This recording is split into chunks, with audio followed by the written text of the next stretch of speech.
Hello student, स्वागत है आपका ट्रिकी प्रो के यूट्यूब प्लेटफॉर्म पर। क्या आपको भी मैथ से डर लगता है? तो ये वीडियो देखने के बाद आपका मैथ का डर बिल्कुल एकदम से खत्म हो जाएगा। तो इस वीडियो हम लोग बात करेंगे कक्षा 10 के अध्याय संख्या 1 रियल नंबर के वन शॉट रिवीजन के बारे में। तो इस पूरे चैप्टर को मैंने इस वीडियो में कवर किया हुआ है। लगभग आपके 12 टाइप के क्वेश्चन जो बोर्ड एग्जाम में बहुत बार पूछे गए हैं, वो सारे सारे टाइप मैंने इस वीडियो में कवर किए हुए। तो आइए इस वीडियो को शुरू करते हैं ज्यादा देरी ना करते हुए। ये वीडियो देखने के बाद आपका मैथ का डर एकदम से बिल्कुल ही खत्म हो जाएगा। चलिए देखिए, पहला टाइप क्या कह रहा है। पहले टाइप में बोला जा रहा है कि निम्नलिखित संख्याओं को अभाज्य गुणनखंडों के गुणनफल के रूप में व्यक्त कीजिए। आपके प्रश्न, आपकी स्क्रीन पर पहला प्रश्न आपको दिख रहा होगा कि पहला क्वेश्चन है आपका कि निम्नलिखित संख्याओं को अभाज्य गुणनखंडों के गुणनफलों के रूप में व्यक्त करना है। तो पहली संख्या है आपकी 144 यानी कि 144। 144 क्या करने हैं आपको? अभाज्य गुणनखंड करने हैं। 144 के अभाज्य गुणनखंड कैसे करेंगे? देखिए, अभाज्य संख्याएं कौन कौन सी होती हैं? वे संख्याएं जो स्वयं से कटे या एक से कटे, वे संख्याएं अभाज्य संख्याएं कहलाती हैं। तो सबसे छोटी जो अभाज्य संख्या होती है वो 2 होती है। 2 से डिवाइड करेंगे, 2 से 7 बार तो 7 14 और 2 दूनी 4। फिर 2 से डिवाइड करोगे, 2 तिया 6, 2 6 12। फिर 2 से डिवाइड करोगे, 2 एकम 2, 1 बचा कैरी 16 हो गया, तो 2 अट्ठे 16। फिर 2 से डिवाइड करोगे, 2 ने। फिर 3 से डिवाइड करोगे, 3 से 3 बार और फिर 3 से फिर डिवाइड कर दोगे तो 1 बार। यानी कि 144 के जो अभाज्य गुणनखंड बने वो आपके बने हैं। यहां आप अगर गौर से देखोगे तो 2 कितने बार आया? 1 2 3 4। तो इसको लिख सकते हैं 2 की पावर 4 मल्टीप्लाई 3 कितने बार आया? तो बोलेंगे सर 3 2 बार आया, 3 की पावर 2। इसी प्रकार आपका नेक्स्ट क्वेश्चन दिया गया है इसी में। ये तो हो गया इसका फर्स्ट पार्ट। इसका सेकंड पार्ट देखिए दिया गया है। सेकंड पार्ट है 96। इसके भी क्या करने हैं आपको? अभाज्य गुणनखंड करने हैं, कर लीजिए। 2 से डिवाइड करोगे, 2 चौक 8, 1 बचेगा 6। नोट करोगे कितना हो जाएगा? 16। 2 अट्ठे 16। फिर 2 से डिवाइड करोगे, 2 दूनी 4, 2 चौको 8। फिर 2 से डिवाइड करोगे, 2 एकम 2, 2 दूनी 4। फिर 2 से डिवाइड कर दोगे, 2 6 12। फिर 2 से डिवाइड करोगे तो 2 तिया 6। फिर 3 से डिवाइड कर दोगे तो 1। 96 के अभाज्य गुणनखंड बन के आए। 2 कितने बार आया? 1 2 3 4 5। बोलेंगे सर 2 आया 5 बार, उसके साथ साथ 3 आया 1 बार। ठीक है। इसके बाद अगला क्वेश्चन दिया गया है इसी में 5005। ठीक है, थर्ड दिया गया है। तीसरा है 5005। क्या है? 5005। देखिए ये किससे डिवाइड होगा? अगर आप गौर से देखेंगे तो ये आपका किससे डिवाइड हो जाएगा क्या? देखते हैं। देखिए 3 से डिवाइड करेंगे, 3 एकम 3, 2 बचेगा 3 18। ठीक है, फिर 2 बचेगा 3 18। फिर 2 बचेगा 25। नहीं होगा डिवाइड, तो 5 से डिवाइड कर दो। 5 एकम 5, 0 0। देखते हैं 7 से डिवाइड हो जाएगा। ठीक है, देखिए 7 एकम 3 बचेगा 30 हो गया, 7 चौको 28। ठीक है ना? कितना बचा? 2 बचा 21 हो गया, 7 तिया 21। ठीक है ना? 1 4 3 आ गया। अब 11 से डिवाइड हो जाएगा। ठीक है ना? 11 एकम 11, 3 बचेगा, 11 तिया 33। 13 से डिवाइड हो जाएगा। तो 5005 के जो अभाज्य गुणनखंड मिले मेरे को, वो बना 5 7 11 और 13। लास्ट इसका पार्ट दिया गया है 140। लास्ट पार्ट क्या है? 140। अभाज्य गुणनखंड करके तो देखिए अब 140 के अभाज्य गुणनखंड करेंगे क्या बनेगा, 2 से डिवाइड कर दो, 2 सत्ते 14, 2 से डिवाइड कर दो, 2 तिया 6, 2 पंचे 10, फिर 5 से डिवाइड कर दो, 5 सत्ते 35, फिर 7 से डिवाइड कर दो, 7 एकम 7। यानी कि 140 के जो अभाज्य गुणनखंड बने वो आपके बने 2 की पावर 2 मल्टीप्लाई 5। हम लोग चलते हैं इसी सवाल के अगले टाइप, यानी कि फर्स्ट टाइप के अगले सवाल की ओर। फर्स्ट टाइप में आपके लगभग 2 से 3 प्रश्न है। मैंने टोटल इस वीडियो में आपके लगभग 12 टाइप के क्वेश्चन कवर किए हुए हैं और हर टाइप मोस्ट इंपॉर्टेंट है जो परीक्षा में आया हुआ है। ठीक है, तो हर टाइप को बहुत आसानी से बहुत सावधानी से हम लोग समझते हुए चलेंगे। तो चलिए आपने नोट कर लिया होगा, हम लोग चलते हैं इसके फर्स्ट टाइप के दूसरे क्वेश्चन पर। फर्स्ट टाइप का दूसरा क्वेश्चन, फर्स्ट टाइप के दूसरे क्वेश्चन में बोला जा रहा है कि 196 के अभाज्य गुणनखंडों को घातों का योग ज्ञात कीजिए। यदि 196 के अभाज्य गुणनखंड भी करने हैं, गुणनखंडों के जो घात हैं घातों का क्या करना है, योग ज्ञात करना है। सबसे पहले क्या करेंगे हम लोग, 196 के अभाज्य गुणनखंड कर लेंगे। अभाज्य गुणनखंड के लिए 2 से डिवाइड करोगे, 2 निम 18, एक बचेगा 16 हो जाएगा, 2 अट्ठे 16, फिर 2 से डिवाइड करोगे, 2 चौक 8, फिर एक बचेगा 18 हो जाएगा, 2 निम 18, फिर 7 से डिवाइड करोगे, 7 से 7 बार, फिर 7 से डिवाइड करोगे तो एक बार। यानी कि इसके जो अभाज्य गुणनखंड निकल के आए वो निकल के आए हैं 196 के जो अभाज्य गुणनखंड बने हैं वो बने हैं आपके पास 2 की पावर 2 मल्टीप्लाई 7 की पावर 2। बोला गया है कि अभाज्य गुणनखंडों की घातों का योग ज्ञात कीजिए। तो यहां देखेंगे सर कि 2 की पावर 2 है, यहाँ 7 की पावर 2 है, यानी कि घात जो है वो आपके पास क्या है, घातों का अगर योग निकालोगे तो क्या बनेगा,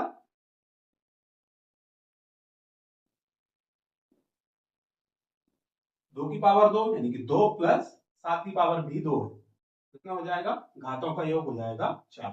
ये हो जाएगा इसका आंसर। यानी कि टाइप 1 का ये आपका सेकंड फॉर्मेट था। ठीक है ना, इस प्रकार का भी आपसे सवाल पूछा जा सकता है, तो नोट कर लीजिए। फिर हम लोग चलते हैं टाइप 2 पर। टाइप 2 में क्या बोला जा रहा है, नोट कर लीजिए। फिर हम लोग चलते हैं टाइप 2 पर। नोट कर लिया होगा। टाइप 2 में क्या बोला जा रहा है, बोला जा रहा है कि अभाज्य गुणनखंड विधि द्वारा संख्याओं 6, 72 और 120 का माशा और लाशा ज्ञात कीजिए। क्या क्या दिया गया है, दिया गया है 6,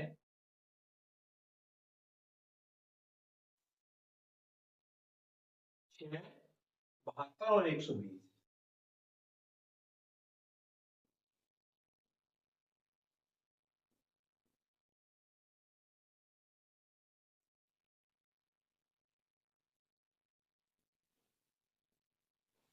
गुणनखंड कर लीजिए, डिवाइड करोगे, 2 तिया 6, फिर 3 से डिवाइड करोगे, एक बार।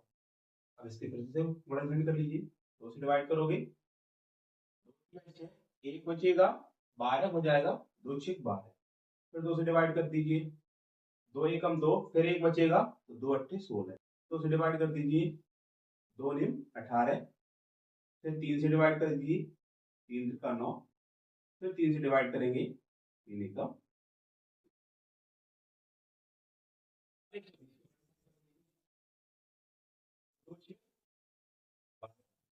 हो जाएगा, फिर 2 से कर दीजिए, 2 तिया 6, 30 बार हो जाएगा, फिर 2 से कर दीजिए, 2 एकम 2, 2 पंचे 10, 15 बार, डिवाइड कर दीजिए, 3 पचे 15, फिर 5 से डिवाइड कर दीजिए तो 1।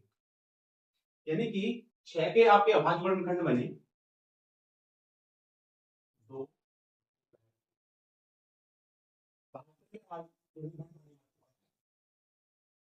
कितने बार आया, वरन सर 2 आया 3 बार और 3 आया 2 बार।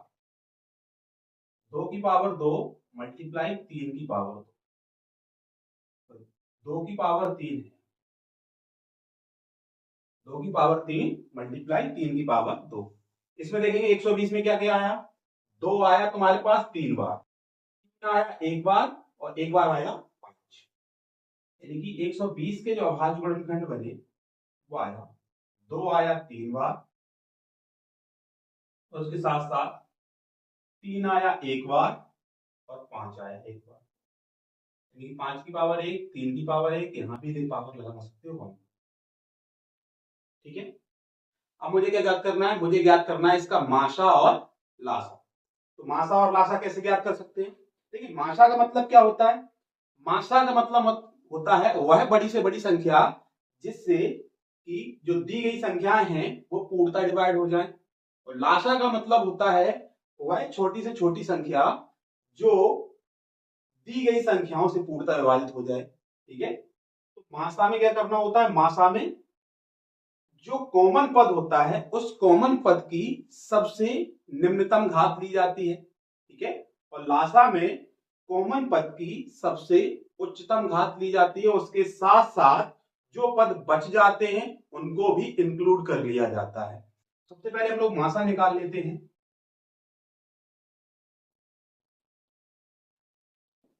चलिए देखिए मासा में क्या क्या बनेगा, यहाँ पे अगर हम गौर से देखें कि दो जो है वो दो कॉमन हो रहा है, लेकिन मैंने बताया है कि मासा में दो जो भी पद कॉमन होगा उसकी सबसे निम्नतम घात को लिया जाएगा। तो यहां देखेंगे 2 की पावर सबसे छोटी कहां है, तो बोलेंगे सर 2 की पावर 1 सबसे छोटा है, उसके साथ 3 भी कॉमन है, तो 3 का सबसे छोटा पावर देख लीजिए कितना है, 3 का सबसे छोटा पावर है 3 की पावर 1। ये हो जाएगा मासा आपका, मासा कितना हो गया, 2 की पावर 1 का मतलब 2 होता है, 3 की पावर 1 का मतलब भी 3 होता है, तो 3 दूनी हो गया 6। इसके साथ लासा, लासा क्या हो जाएगा, लासा में मैंने बताया है कि जो कॉमन पद हो उसकी सबसे उच्चतम घात और उसके साथ साथ जो पद बच जाते हैं उनको भी इंक्लूड कर लेना है।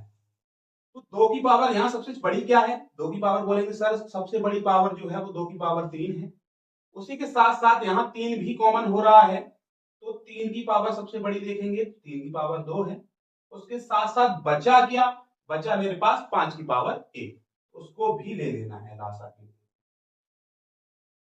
2 की पावर 2 का मतलब होता है 8, 2 की पावर 3 का मतलब होता है 8, 3 की पावर 2 का मतलब होता है 9 और ये 5 गुणा कर लीजिए, 72 को गुणा 5 के साथ तो आएगा आपका 72 गुणा 5 के साथ करोगे तो आ जाएगा 300, इसका लासा। इसी तरीके से आप 3 संख्याएं दी जाए या 4 संख्याएं दी जाए, इसी प्रकार आप उनका लाशा या माशा निकाल सकते हैं। अगर बोला जाएगा कि अभाज्य गुणनखंड विधि से इनका लाशा और माशा ज्ञात कीजिए। नोट कर लीजिए, फिर हम लोग अगले सवाल की ओर चलते हैं।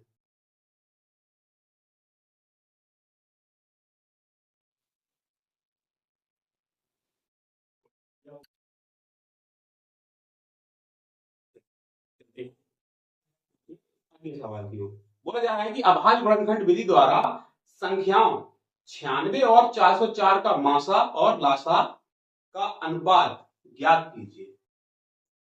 क्या बोला गया है, 96, 96 और 404, 404, इन दोनों का माशा निकालना है और लाशा निकाल के उनका क्या निकालना है, मुझे अनुपात बताना है कि अनुपात क्या होगा। तो डिवाइड कर दीजिए, 2 चौक 8, 1 बचेगा 16 हो जाएगा, 2 अट्ठे 16, फिर 2 से डिवाइड कर दीजिए, 2 दूनी 4, 2 चौक 8, फिर 2 से डिवाइड कर दीजिए, 2 एकम 2, 2 दूनी 4, फिर 2 से डिवाइड कर दीजिए, 2 छक 12, फिर 2 से डिवाइड किया तो 2 तिया 6, फिर 3 से डिवाइड कर दिया तो 1।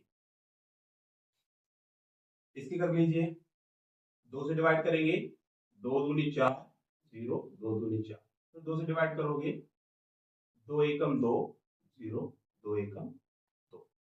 ठीक है, 101 क्या होती है? 101 स्वयं में अभाज्य संख्या होती है। इस किसी के भी टेबल में नहीं आता है, ये स्वयं से घटेगी या 1 से घटेगी, तो 101 किया है।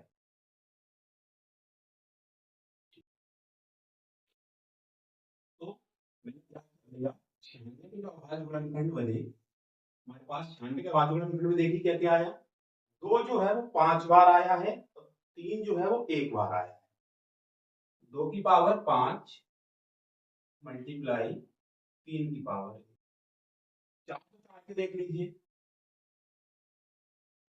404 के जो अभाज्य गुणनखंड हैं उनमें दिख रहा है कि 2 जो है वो 2 बार आया है और 1 बार 101 आया है।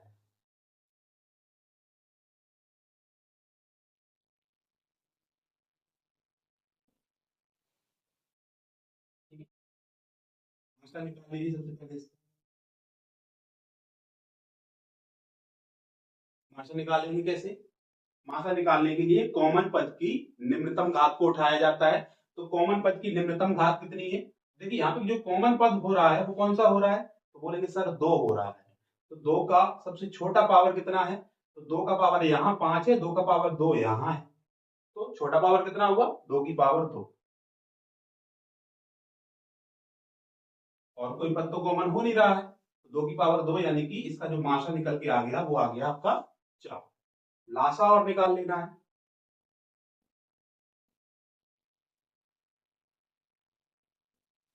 लासा में क्या करेंगे? जो कॉमन पद है उसकी उच्चतम घात कितनी है? 2 की पावर 5 है। उसके बाद जो बचा हुआ पद है उनको भी लेना है। बचा क्या? 3 का पावर 1 बचा और 101 बचा।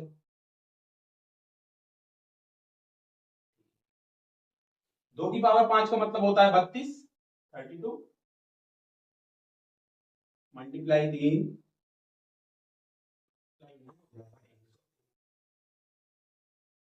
32 का मल्टीप्लाई 3 के साथ करोगे तो 96 होता है। 96 का मल्टीप्लाई 101 के साथ करोगे तो आएगा आपका 96 96, यानी कि 96 96। आपसे बोला गया है कि मासा और लासा का अनुपात ज्ञात कीजिए।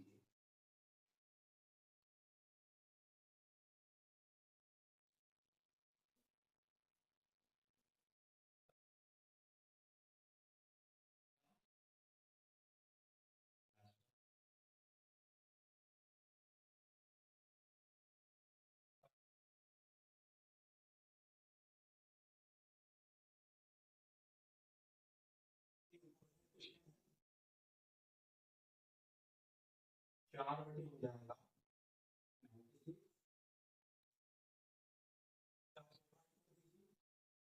4 एकम 4, ये डिवाइड देगी 4 दूनी 8, कितना बचेगा? एक बचेगा 16 हो गया।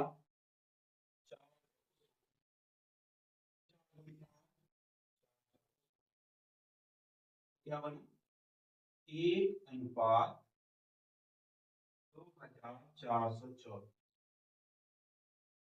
ये आ गया। नोट कर लीजिए अगले सवाल की।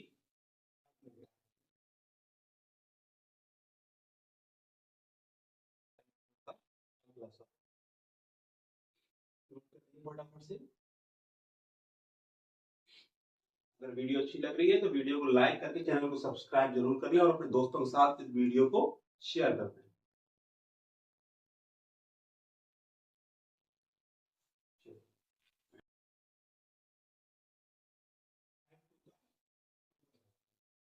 संख्याओं 2 की पावर 2 मल्टीप्लाई 5 की पावर 4 और 2 की पावर 3 मल्टीप्लाई 3 की पावर 2 मल्टीप्लाई 5 की पावर 1 का मासा और लासा ज्ञात कीजिए।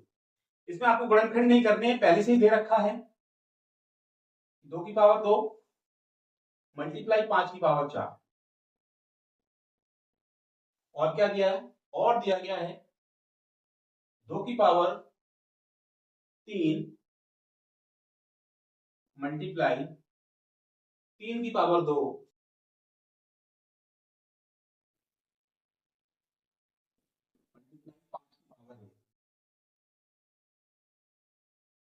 निकालना है माशा और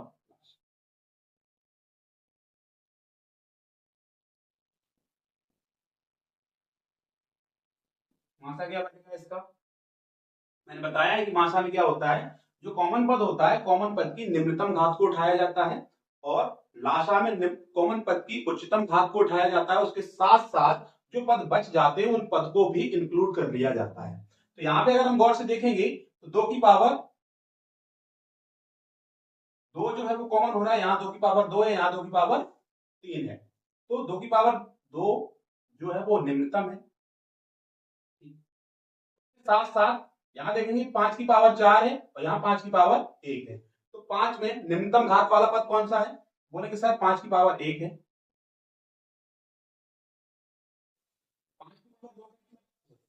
2 की पावर 2 का मतलब कितना होता है? 4 होता है, और 5 की पावर 1 का मतलब 5 होता है। तो 4 का और 5 का मल्टीप्लाई करो कितना आएगा? बोलेंगे सर 20 आएगा। ठीक, लाशा और निकालना है इसका। लाशा में भी क्या हो जाएगा? मैंने बोला है कि जो कॉमन पद होता है उसका उच्चतम घात उठाया जाता है, तो 2 की पावर 2 यहाँ 2 की पावर 3, दोनों में उच्चतम पावर कितना है? तो बोलेंगे सर 2 की पावर 3 है। उसके साथ यहाँ 5 का पावर 4 उच्चतम होगा, और उसके साथ जो बचा है उसको भी इंक्लूड कर देना है, 3 की पावर 2। आप चाहें तो इतना भी रख सकते हैं और चाहे तो गुणा भी कर सकते हैं। 2 की पावर 3 का मतलब होता है 8, 5 की पावर 4 का मतलब कितना हो जाएगा? 5 की पावर 2 का मतलब 25 कर लीजिएगा, 5 का पावर 4 मतलब 5 का मल्टीप्लाई 5 4 का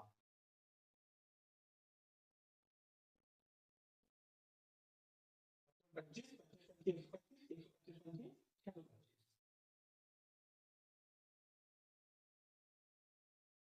3 की पावर 2 का मतलब होता है 9। इन सब का मल्टीप्लाई कर लेंगे और हमारा आंसर आ जाएगा।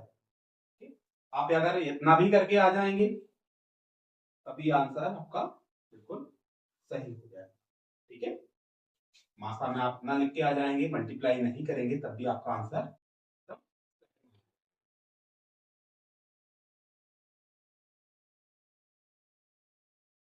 एकदम टू के सवाल की होगा। टाइप 2 का अगला सवाल किस प्रकार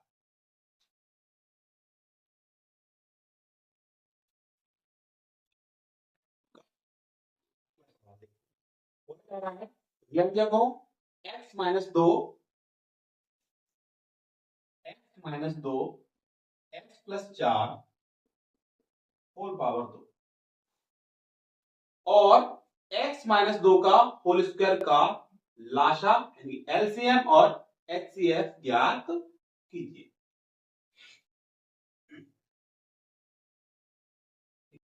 ये दिया गया है, दूसरा दिया गया है x माइनस 2 होल पावर, इसका मासा निकालना है और लसा निकालना है। तो मासा क्या बनेगा?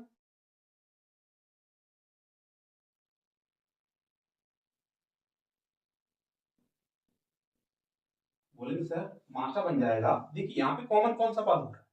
बोलेंगे सर इसका पावर 1 मान सकते हैं। बोलेंगे सर x माइनस 2 का जो पद है वो दोनों जगह उपस्थित है, तो कॉमन हो सकता है, कॉमन तो ले लेंगे, लेकिन माशा के लिए क्या होता है? निम्नतम घात को उठाया जाता है, तो x माइनस 2 को उठाएंगे,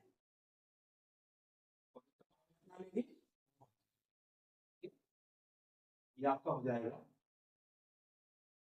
x माइनस हो जाएगा आपका माशा, और लाशा के लिए क्या करना है? लाशा के लिए करना है कि x माइनस 2 जो कॉमन पद हो रहा है उसका उच्चतम घात उठाना है, इसका पावर 1 है तो इसका पावर 2 है, तो उच्चतम कौन सा हुआ यानी कि बड़ा कौन सा हुआ? तो बोलेंगे सर x माइनस 2 हो गया और उसका पावर 2, ये वाला बड़ा हो गया। उसके साथ जो बचा हुआ है उसको भी ले लेना है, तो क्या बचा तुम्हारे पास? x प्लस 4 का होल स्क्वायर, ये भी ले लोगे x प्लस 4 का होल स्क्वायर, तो ये हो गया आपका, और ये हो गया आंसर। कह सकते हो इसे बोलते हैं हम लोग एलसीएम, तो इसे बोलते हैं एचसीएफ।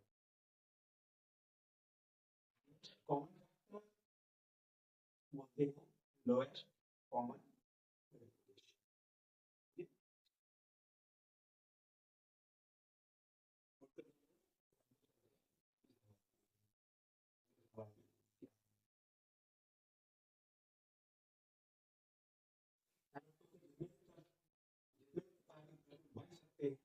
सारे सारे मैंने देख लिए, लोगों ने देख लिए, इस वीडियो में कवर कर लिए। इस चैप्टर में आपके सारे सारे कॉन्सेप्ट भी क्लियर हो जाएंगे, उसके साथ साथ प्रीवियस ईयर क्वेश्चन जितने भी आए हैं वो भी आपके क्लियर हो जाएंगे। और अगर आपने अभी तक मैथ कहीं नहीं पढ़ा है तो ये वीडियो देखने के बाद आपका चैप्टर 1 एकदम प्रॉपर कंपलसरी हो जाएगा, कह सकते हो बहुत अच्छे से तैयार हो जाएगा। तो इस वीडियो को अंत तक जरूर देखें। लास्ट में एक ऐसी टिप्स मैं आपको दूंगा जो आपके बोर्ड एग्जाम में आपके लिए बहुत ही महत्वपूर्ण साबित होगी। टाइप 3 में देखिए क्या टाइप 3 का फर्स्ट सवाल। टाइप 3 फर्स्ट सवाल में बोला जा रहा है यदि 65 और 117 के एचसीएफ को 65p-117 के रूप में व्यक्त किया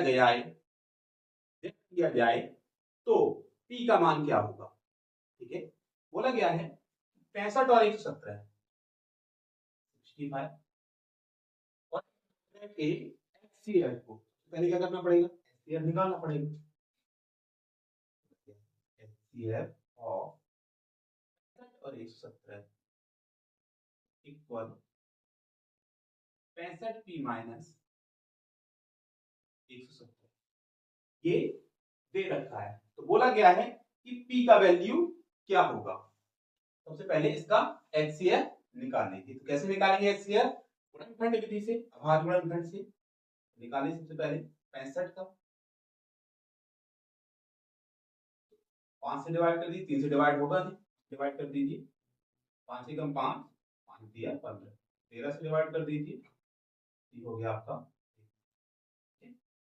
117 के मल्टीप्लाई कर लीजिए, 117 के फैक्टर कर लीजिए 117, 3 से डिवाइड कर दिया, 3 त्रिका 9, 3 27, फिर 3 से डिवाइड कर दिया, ये हो गया आपका 13 और फिर 13 से डिवाइड कर दिया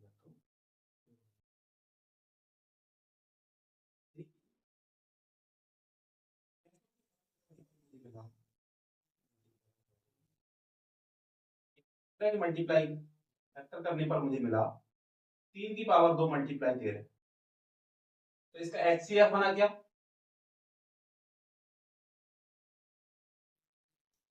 एचसीएफ बन गया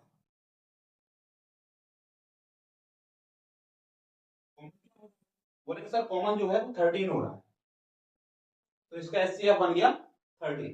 ठीक है, आगे क्या करेंगे,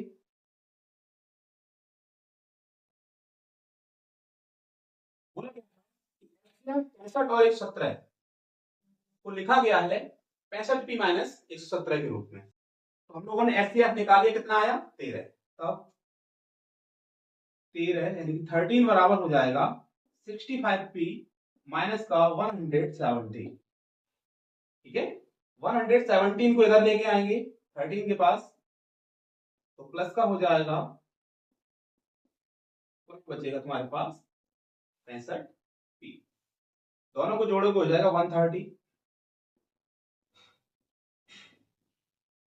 65 और p का मल्टीप्लाई हो रहा है, 65 को इधर भेजेंगे डिवाइड में चला जाएगा, 130/65 हो जाएगा p, डिवाइड कर दीजिए p का वैल्यू निकल के आ जाएगा। तो इस प्रकार हम लोग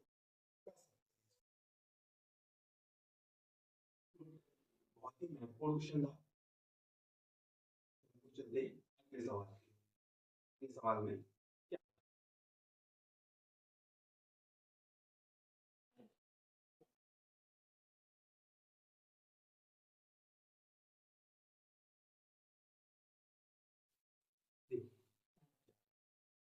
बोला जा रहा है कि दो धनात्मक पूर्णांकों का एचसीएफ और एलसीएम 13 और 182 है, यदि एक पूर्णांक 26 है तो दूसरा पूर्णांक ज्ञात कीजिए। इस प्रकार के सवाल लगाने के लिए सबसे पहले आपको एक फॉर्मूला पता होना चाहिए। यदि दो पूर्णांक दिए गए हैं और उन पूर्णांकों का एक पार्ट दिया जाएगा, कह सकते हो एचसीएफ दिया जाए या एलसीएम दिया जाए, यानी कि चार चीजों का कॉम्बिनेशन होता है। पहला पूर्णांक, दूसरा पूर्णांक इक्वल होता है एचसीएफ मल्टीप्लाई एलसीएम। यदि इन चार चीजों में से कोई आपको तीन चीजें दी गई हैं तो आप चौथी चीज या कह सकते हो चौथे नंबर्स को या एलसीएम एचसीएफ यानी कि इन पूर्णांकों को या एचसीएफ एलसीएम को बहुत ही आसानी से इस फॉर्मूले की सहायता से निकाल सकते हो। तो ये फॉर्मूला क्या होता है, दो संख्याओं के लिए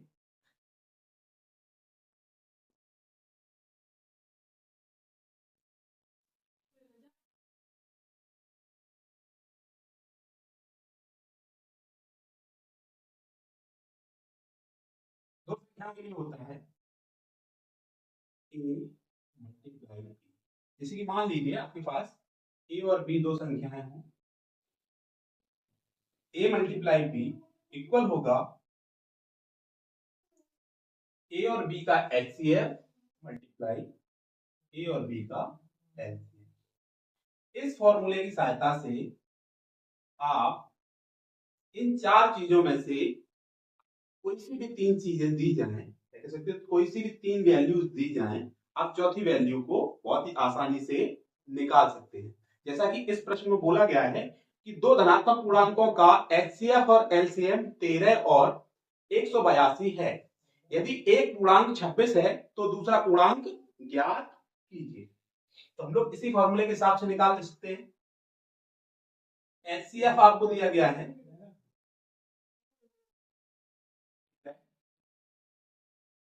एलसीएम आपको दिया गया है 182 और पहला पूर्णांक आपको दिया गया है, मान लीजिए ए बराबर आपको दिया गया है 26 और बी आपसे पूछ लिया गया है कि दूसरा पूर्णांक आपसे पूछ लिया गया है।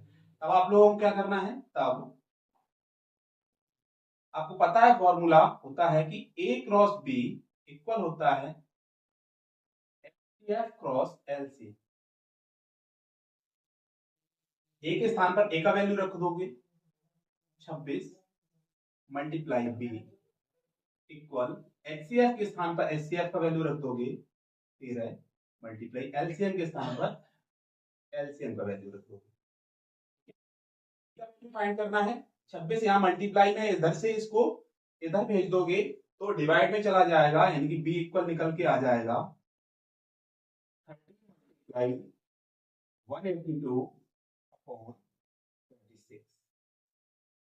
13 से डिवाइड कर दीजिए, 13 दूनी 26, 2 से इसको डिवाइड कर दीजिए, 2 नीम 18, 2 एकम 2, यानी कि दूसरा पूर्णांक आपका निकल के आ गया 91। दूसरा पूर्णांक जो होगा वो कितना होगा, 91 होगा। तो इस प्रकार से आप बहुत ही आसानी से किसी भी पॉइंट को या कह सकते हो किसी भी वैल्यू को निकाल सकते हो। अगर इन चार वैल्यू का कॉम्बिनेशन बनता है और उसमें से आपको तीन वैल्यूज प्राप्त होती हैं तो चौथी वैल्यू को आप बहुत ही इजीली निकाल सकते हैं। नोट कर लीजिए, फिर हम लोग चलते हैं अगले सवाल की। टाइप 4 का सेकंड सवाल नोट कर लीजिए, फिर हम लोग चलते हैं टाइप 4 का सेकंड सवाल। ठीक है,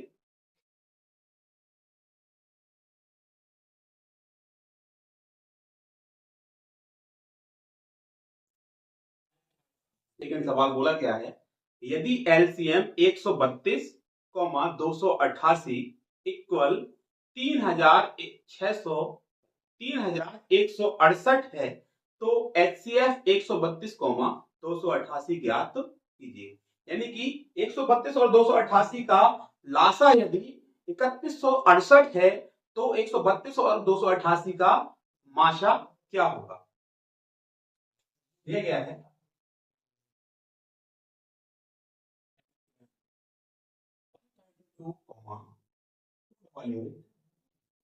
इक्वल 168, ठीक है, आपसे पूछ लिया है एचसीएफ।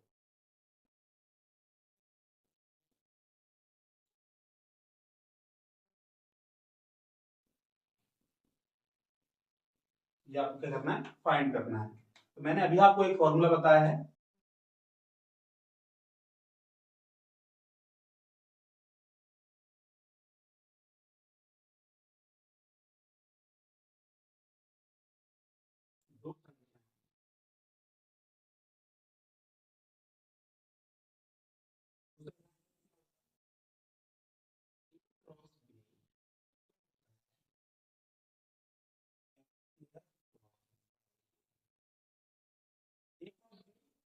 ए हो गया आपका 132, बी हो गया 288।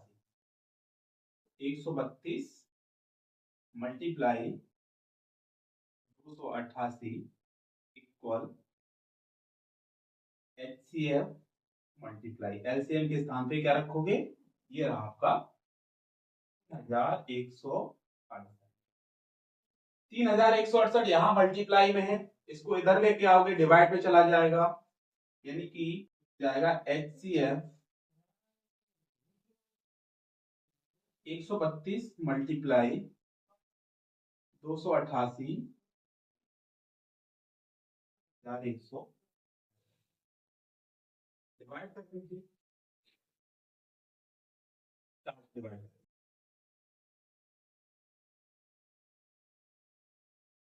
4 तिया 12, एक बचेगा 4 तिया 12।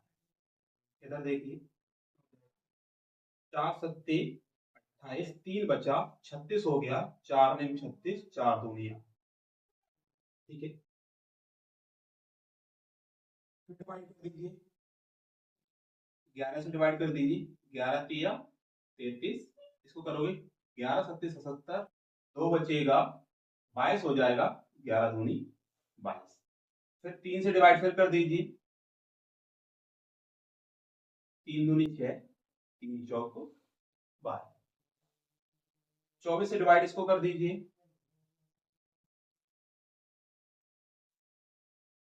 24 4 बचेगा 48 हो जाएगा, 24 दूनी 48। यानी कि इसका जो एचसीएफ निकल के आ गया, बोलेंगे सर 12 निकल के आ गया। कितना निकल के आ गया, 12 निकल के आ गया। तो इस प्रकार से आप ऐसे सवालों को भी बहुत ही इजीली सॉल्व कर सकते हैं।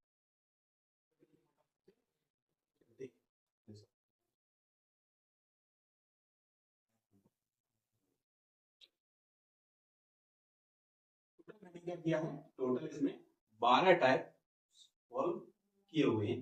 जो भी आपके 12 टाइप इस पूरे चैप्टर से बन सकते हैं, वो सारे सारे कॉन्सेप्ट भी क्लियर कर देगा, और उसके साथ साथ आपके प्रीवियस ईयर क्वेश्चन जो भी हैं वो भी इस वीडियो को देखने से आपके बहुत ही इजीली सॉल्व हो जाएंगे, बहुत ही अच्छे से आपको समझ में भी आ जाएंगे। तो आप वीडियो के अंत तक जरूर बने रहें। लास्ट में मैंने आपको एक ऐसा टिप्स दिया है जो आपको परीक्षा में आपके नंबर इंक्रीज करने में आपकी मदद करेगा।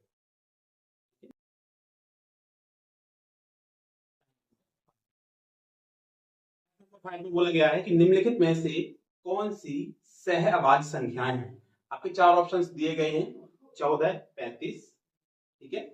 दूसरा ऑप्शन है 18 25, तीसरा ऑप्शन है 31 93, चौथा ऑप्शन है 32 92, ठीक है। तो सह अभाज्य क्या होता है?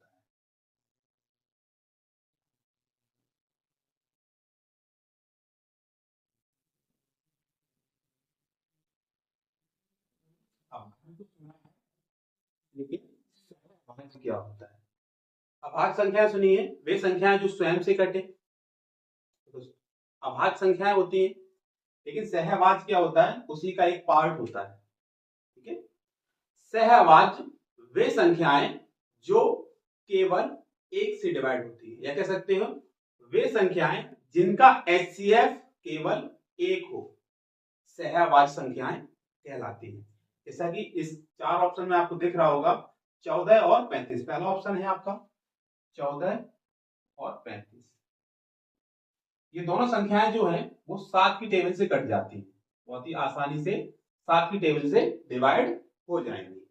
अगली देखिए 18 और 25, ये दोनों संख्याएं किसी भी टेबल से नहीं कटेंगी। ये 5 की टेबल में आती है और ये 18 जो है 3 की टेबल में भी आ जाता है, 9 की टेबल में भी आ जाता है, 2 की टेबल में भी आ जाता है, ठीक है।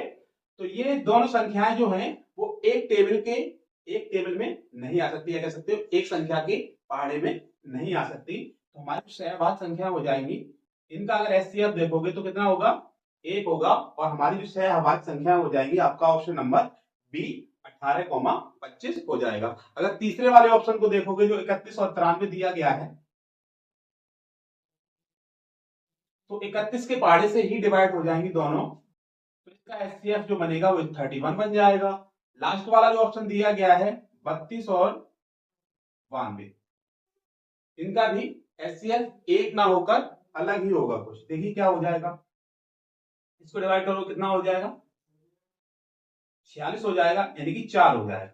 इसका जो एचसीएफ आएगा वो 4 आ जाएगा। तो यहां से गौर से देख सकते हो आप, जो आपका ऑप्शन ए है उसका एचसीएफ जो बन रहा है वो 7 बन रहा है, जो ऑप्शन बी है उसका एचसीएफ 1 बन रहा है, जो ऑप्शन सी है उसका एचसीएफ जो है वो 31 बन रहा है, जो ऑप्शन डी है उसका एचसीएफ 4 बन रहा है। तो आपसे पूछा गया है इसमें कि सहवाचक संख्याएं कौन सी होंगी।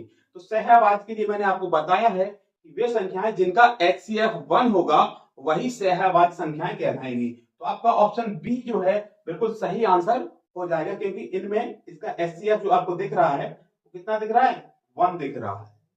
ठीक है,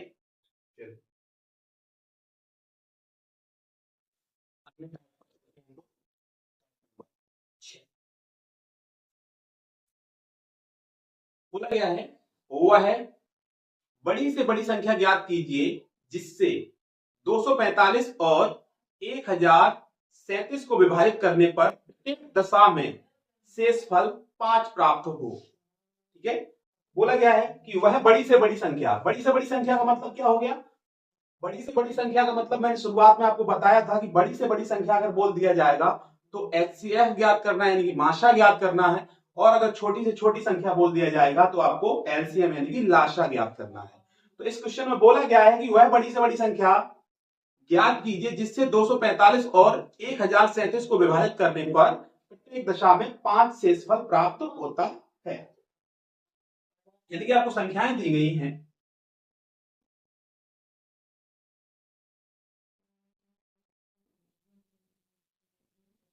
दो सौ पैंतालीस और 1000। ठीक है, ये दो संख्याएं दी गई हैं और शेषफल आपको दिया गया है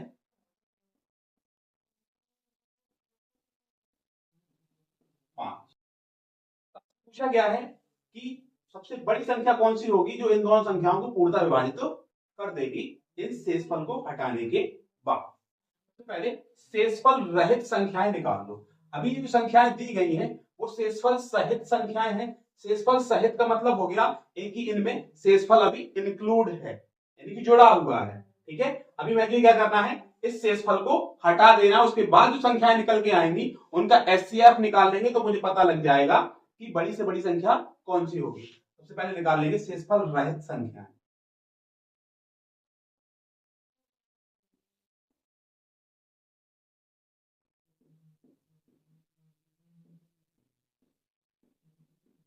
दूसरे शब्दों में कह सकते हैं कि अगर इस प्रकार के सवाल आपको दिए जाते हैं तो सबसे पहले क्या करना है, जो संख्याएं दी जाए उनमें से शेषफल को माइनस कर दो, उसके बाद जो संख्याएं बचेंगी उनका एचसीएफ निकाल दो। तो 245 से 5 माइनस कर दो, 240 बचेगा। 1037 से 5 माइनस कर दोगे तो 1032 बचेगा, यानी कि 240 और 1032 का क्या निकाल लेना है, माशा निकाल लेना है। चलिए निकाल लेते हैं गुणनखंड करके। 240 2 से डिवाइड करोगे, 2 कम 2, 2 दूनी 4, फिर 2 से डिवाइड करोगे, 2 6 12, फिर 2 से डिवाइड करोगे, 2 3 6, फिर 2 से डिवाइड करोगे, 2 कम 2, 2 5 10, फिर 3 से डिवाइड कर दोगे, 3 5 15, फिर 5 से डिवाइड कर दोगे तो 1। 1032 के कर लीजिए फैक्टर,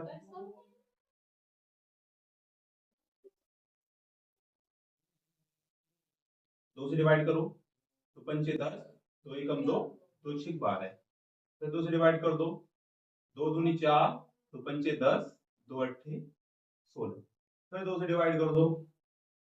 2 से डिवाइड तब तक कर देना है जब तक कि लास्ट में सम संख्या आ रही है, तब तक। 2 एकम 2, 2 दूनी 4, 2 129 आ गया। 3 से डिवाइड कर दो, 3 चौक 12, 3 का 9। ठीक है, 43 जो 43 है स्वयं में एक अभाज्य संख्या होती है, तो ये किसी से डिवाइड नहीं होगा तो 43 आएगा, यानी कि 240 के जो फैक्टर बने वो क्या बने, दो कितने बार आया देखेंगे सर, 1 2 3 4, दो जो आया वो 4 बार आया, 2 की पावर 4 मल्टीप्लाई, तीन कितने बार, एक बार, पांच कितने बार, एक बार, बराबर है 5 बार। 1032 में देखेंगे क्या बना, 1032 में दो कितने बार आया, बोलेंगे सर दो जो आया वो 3 बार आया, पांच कितने बार आया, तीन कितने बार आया, एक बार आया, पांच आया नहीं, 43 आया।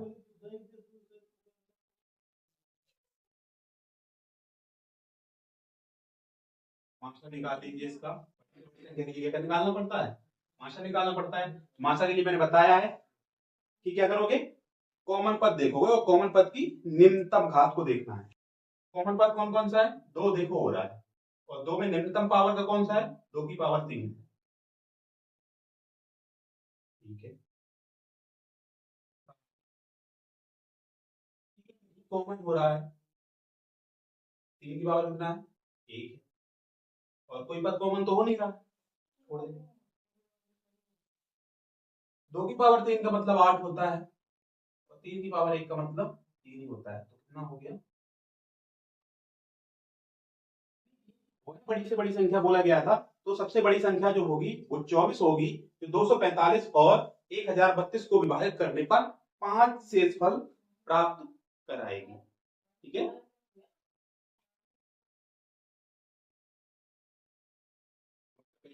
हम लोग चलते हैं अगले सवाल की, टाइप 6 का दूसरा सवाल।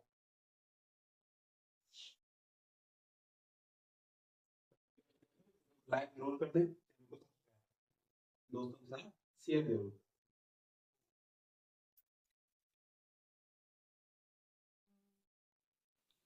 देखिए टाइप 6 सवाल है, वो क्या है, वो है बड़ी से बड़ी संख्या याद कीजिए जिससे 125 और 70 को विभाजित करने पर शेषफल 8 और 5 प्राप्त हो। फिर से इसी प्रकार का सवाल है, इसमें शेषफल इंक्लूड है, शेषफल अलग से दे रखा है, शेषफल हटा के संख्या निकालेंगे, उसके बाद क्या कर लेंगे, जो संख्याएं आएंगी उनका एचसीएफ निकाल लेंगे, ठीक है।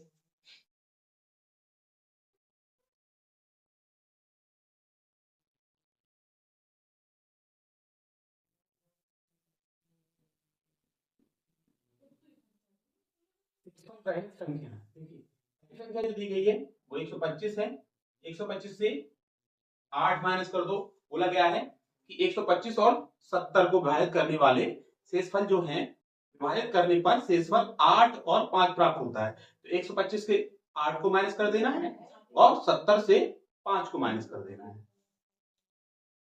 25 से 8 माइनस करो कितना आएगा, 117 आएगा, 70 से 5 को माइनस करो कितना आएगा, 65 आएगा। अब 117 और 65 का क्या निकाल लेना है, एचसीएफ निकाल लेना है, तो मुझे पता लग जाएगा कि बड़ी से बड़ी संख्या कौन सी होगी, यानी कह सकते हो सबसे बड़ी संख्या कौन सी होगी जो इन दोनों संख्याओं को पूर्णतः विभाजित करेगी। चलिए 117 का देख लीजिए, डिवाइड करोगे, 3 का 9, 2 बचेगा, 3 फिर 3 से डिवाइड करोगे तो 13, फिर 13 से डिवाइड कर दोगे तो 65, ये फैक्टर कर लेंगे, 5 से डिवाइड कर दो तो 13 बार हो जाएगा, फिर 13 से डिवाइड कर दो तो एचसीएफ, अगर गौर से देखोगे तो एचसीएफ क्या बन रहा है, यानी कि 117 के फैक्टर करने पर क्या मिला मेरे को, मुझे मिला 3 की पावर 2 मल्टीप्लाई 13, और 65 की फैक्टर करने पर मुझे मिला 5 मल्टीप्लाई 13, तो एचसीएफ क्या बनेगा, यानी कि बड़ी से बड़ी संख्या क्या हो जाएगी, देखेंगे कॉमन क्या हो रहा है, 13 हो रहा है, तो बड़ी से बड़ी संख्या हो जाएगी 13, जो 13 संख्या होगी 125 और 75 को, 125 और 70 को विभाजित करने पर क्रमशः 8 और 5 शेषफल प्राप्त कराएगी, ठीक है, नोट कर लीजिए। हम लोग चलते हैं अगले टाइप की।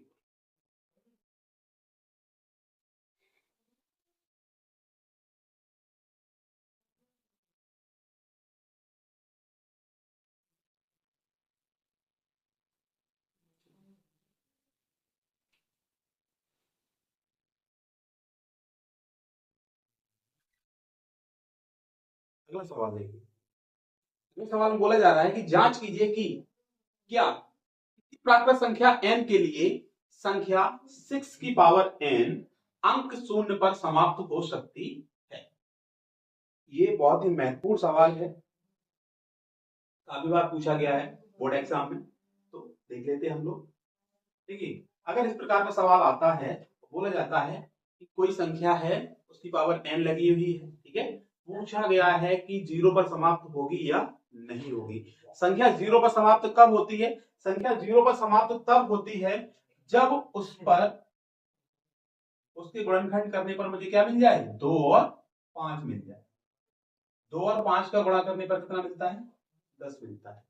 यानी किसी संख्या के अभाज्य गुणनखंड करने पर 2 और 5 उसमें अगर उपस्थित होता है तो वह संख्या शून्य पर समाप्त होगी, अन्यथा वह संख्या शून्य पर समाप्त नहीं होगी।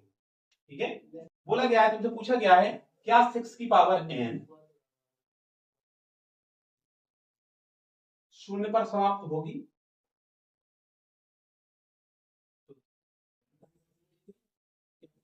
दो और 3। ठीक है, तो यहां क्या लिखोगे? मैंने अभी आपको बताया है कि किसी संख्या के अभाज्य गुणनखंडों में यदि 2 और 5 उपस्थित होता है तो वह संख्या शून्य पर समाप्त होगी, अन्यथा वह संख्या शून्य पर समाप्त नहीं होगी यदि उसके अभाज्य गुणनखंडों में 2 और 5 उपस्थित नहीं है। तो यहां लिखेंगे चूंकि संख्या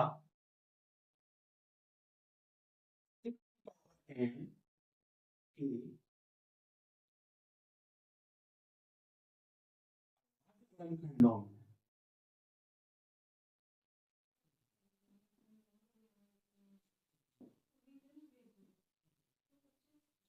2 व 5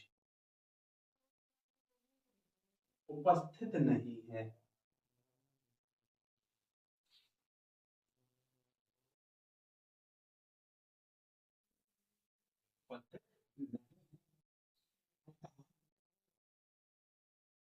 संख्या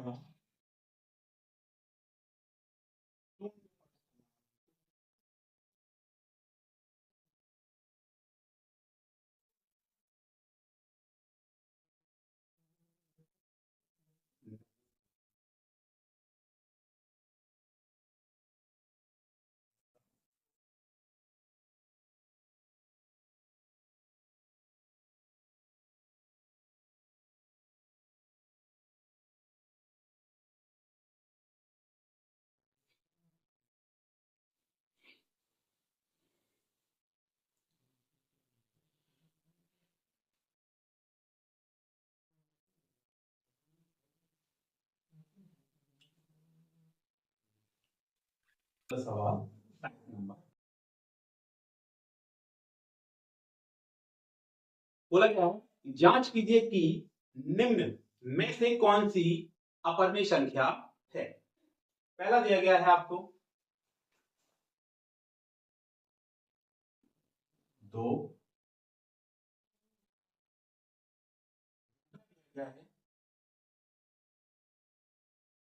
2.23, 2.23,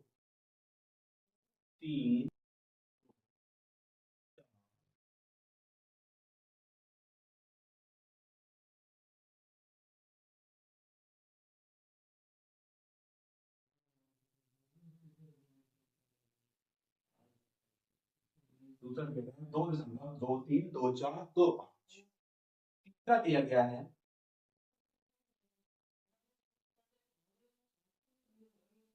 2.23 वर्ड है। चौथा दिया गया है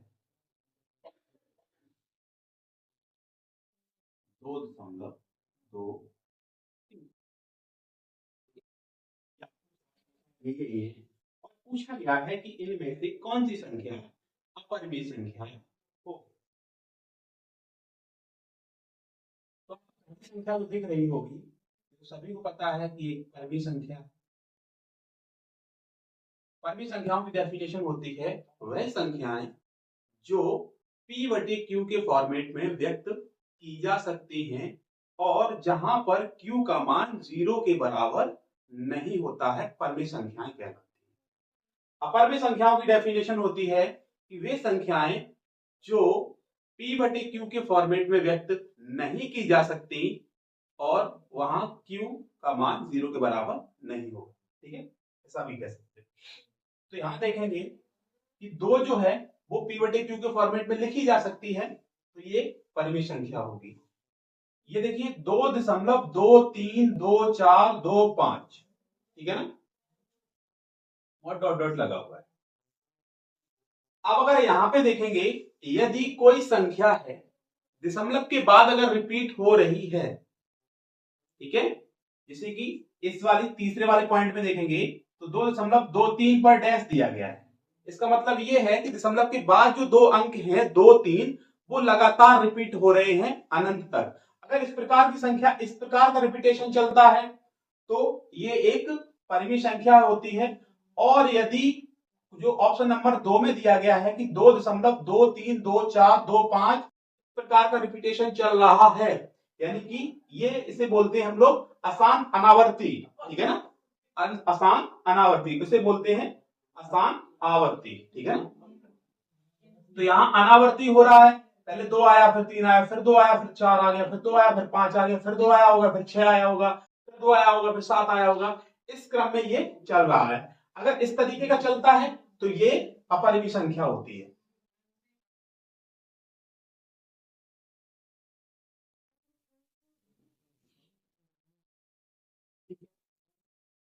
संख्या होगी तो ये परिमेय संख्या होगी। और ये देखिए यहाँ पे 2.23, यदि कोई संख्या दशमलव के बाद कुछ अंकों के बाद शांत हो जाती है तो भी वो भी एक परिमेय संख्या ही होती है। तो ये भी एक परिमेय संख्या होगी। तो आपसे पूछा गया था कि बताइए कि इन चार संख्याओं में से कौन सी अपरिमेय संख्या होगी, तो वो आपका ऑप्शन नंबर 2 जो होगा वो बिल्कुल सही आंसर हो जाएगा कि ऑप्शन नंबर 2 जो है वो एक अपरिमेय संख्या होगी। ठीक है,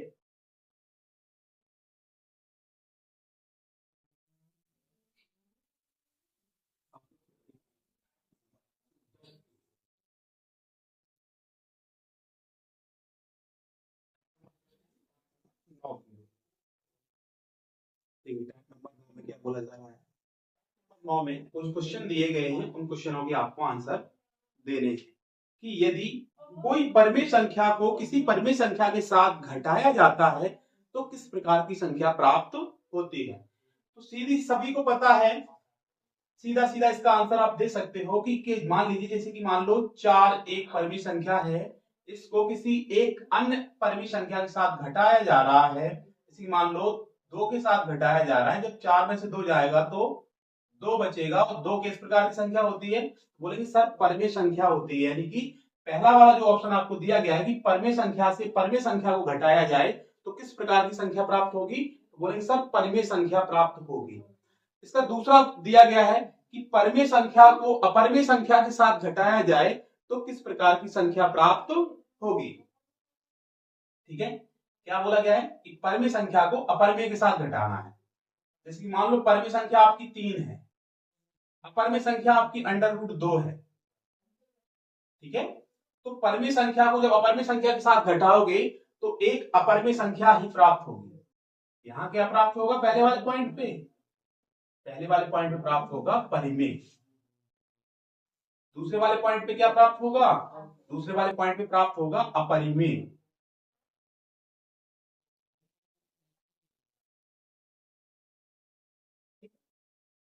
तीसरा इसका बोला गया है कि किसी अपरिमेय संख्या के साथ यदि परिमेय संख्या को घटाया जाता है तो किस प्रकार की संख्या प्राप्त होगी। क्या बोला गया है, तीसरे में बोला गया है कि किसी अपरिमेय संख्या को किसी परिमेय संख्या के साथ घटा दिया जाए तो किस प्रकार की संख्या प्राप्त होगी। अपरिमेय संख्या √3 होती है, परिमेय संख्या 5 है, इन दोनों को अगर आपस में घटाओगे तो क्या मिलेगा, अपरिमेय ही मिलेगा। ठीक है। अगला क्वेश्चन है कि P और Q अभाज्य संख्याएं हैं, तो इनका एलसीएम और एचसीएफ बताइए। ठीक है, का ये पार्ट है। जैसे कि मान लो पी क्यू, उसने बोल दिया कि पी और जो क्यू है वो कैसी संख्याएं हैं, अभाज्य संख्याएं।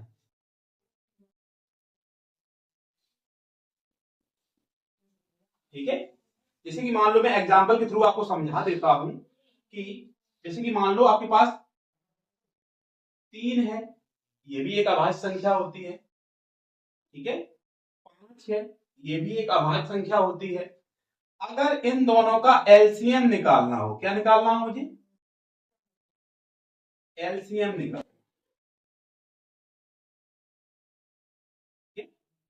क्या करोगे, इन दोनों का मल्टीप्लाई कर दोगे, यानी कि 3 का और 5 का क्या कर दोगे, मल्टीप्लाई कर दोगे और आपका आंसर आ जाएगा। ठीक है, एलसीएम मैंने बताया कि जो कॉमन हो रहा है वो भी लिया जाता है और उसके साथ साथ उन पदों को भी ले लिया जाता है जो कॉमन नहीं हो रहे हैं, कह सकते हो जो बच जाते हैं उनको भी। तो इनमें कॉमन कुछ होगा नहीं, मतलब 3 और 5 दोनों को ले लिया जाएगा। 3 और 5 का मल्टीप्लाई करो कितना आएगा, 15। अब बोला गया कि एचसीएफ क्या होगा इसका। एचसीएफ का मतलब क्या होता है, एचसीएफ का मतलब होता है कि जो कॉमन आ रहा हो, तो इनमें कुछ कॉमन नहीं होगा, लेकिन आपको पता होना चाहिए कि हर संख्या के इनटू क्या होता है, 1 होता है। जब कहीं कुछ कॉमन नहीं हो रहा होता है तो वहां पे 1 कॉमन हो जाता है और इनका यानी कह सकते हो कि अगर पी और क्यू कैसी संख्याएं हैं, अभाज्य संख्याएं हैं, तो उनका जो एलसीएम बनेगा वो एलसीएम बनेगा दोनों संख्याओं का गुणनफल यानी कि पी क्यू, और जो एचसीएफ बनेगा वो आपका बनेगा कितना, 1। ठीक है, एलसीएम कितना बनेगा, दोनों संख्याओं का गुणनफल, और एचसीएफ बनेगा 1। अगला सवाल है इसी में कि सबसे छोटी अभाज्य संख्या कौन सी होती है।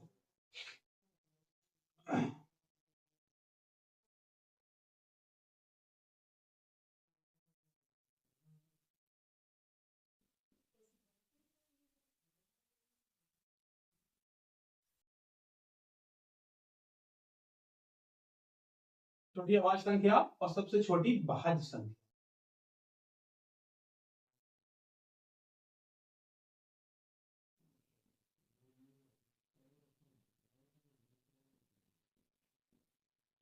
ठीक है, सबसे छोटी अभाज्य संख्या और सबसे छोटी भाज्य संख्या आपसे पूछी गई है। देखिए, सबसे छोटी जो अभाज्य संख्या होती है वो 2 होती है, या ऐसा भी कह सकते हो, ये इस प्रकार से भी क्वेश्चन पूछ सकता है वो कि बताइए कि इनमें से कौन सी सम अभाज्य संख्या है। आपके 4 ऑप्शन दिए गए होंगे। ठीक है, ये दोनों प्रश्न जो है, इस प्रकार के प्रश्न आपको बहुविकल्पी में बहुत ज्यादा पूछे जा सकते हैं। सबसे छोटी अभाज्य संख्या कौन सी होती है, 2 होती है। या यह भी कह सकता है वो कि सबसे छोटी अभाज्य सम संख्या है, कह सकता है कि वह संख्या बताइए जो इन संख्याओं में सम अभाज्य संख्या है। ठीक है, तो सम अभाज्य संख्या केवल 2 होती है, यानी कि एक यही एक ऐसी संख्या है जो सम भी है और अभाज्य भी है। ठीक है, सबसे छोटी भाज्य संख्या कौन सी होती है, सबसे छोटी भाज्य संख्या जो होती है वो आपकी 4 होती है। ठीक, कुछ लोगों का मत होता है, यहाँ पे आप लोग कंफ्यूज हो जाते हो कि सबसे छोटी भाज्य संख्या जो होती है वो भी 2 होती है और सबसे छोटी अभाज्य संख्या होती है वो भी 2 होती है। ये आपका बिल्कुल तर्क गलत है। ठीक है, तो सबसे छोटी अभाज्य संख्या जो होती है वो 2 होती है, सबसे छोटी भाज्य संख्या जो होती है वो आपकी 4 होती है। ठीक, क्लियर। चलिए अगले सवाल की ओर।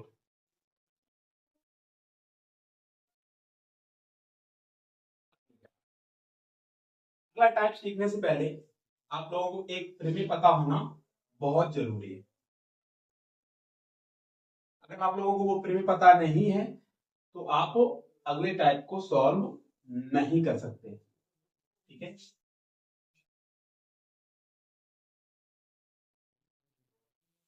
तो प्रमेय क्या है, प्रमेय है आपकी स्क्रीन पे आ गई हो। प्रमेय है, मान लीजिए कि P एक अभाज्य संख्या है यदि P ए स्क्वायर को विभाजित करती है तो पी ए को भी विभाजित करेगी, जहां ए क्या है, एक धन पूर्णांक है। बोला जा रहा है कि जो पी है, ठीक है ना, एक अभाज्य संख्या है, वो किसी संख्या के वर्ग को पूर्णतः विभाजित कर रही है। जैसे कि मान लो कोई संख्या है, जैसे कि 6 का वर्ग लिखा हुआ है, 6 का वर्ग कितना होता है 36, ठीक है। 36 को यदि कोई अभाज्य संख्या विभाजित कर रही है, मान लो अभाज्य संख्या तुम्हारे पास है 3, ठीक है, 3 से यदि किसी संख्या का वर्ग, या कह सकते हैं 6 का वर्ग अगर 3 से डिवाइड हो रहा है कितनी बार हो जाएगा, 12 बार। तो ये जो 3 है वो 6 को भी डिवाइड करेगी। देखते हैं, 6 हो गया ना। तो यही बात इस प्रमेय में बोली जा रही है कि यदि p एक अभाज्य संख्या है और p किसी संख्या, कह सकते हो p a स्क्वायर को विभाजित करती है, तो p a को भी विभाजित करेगी।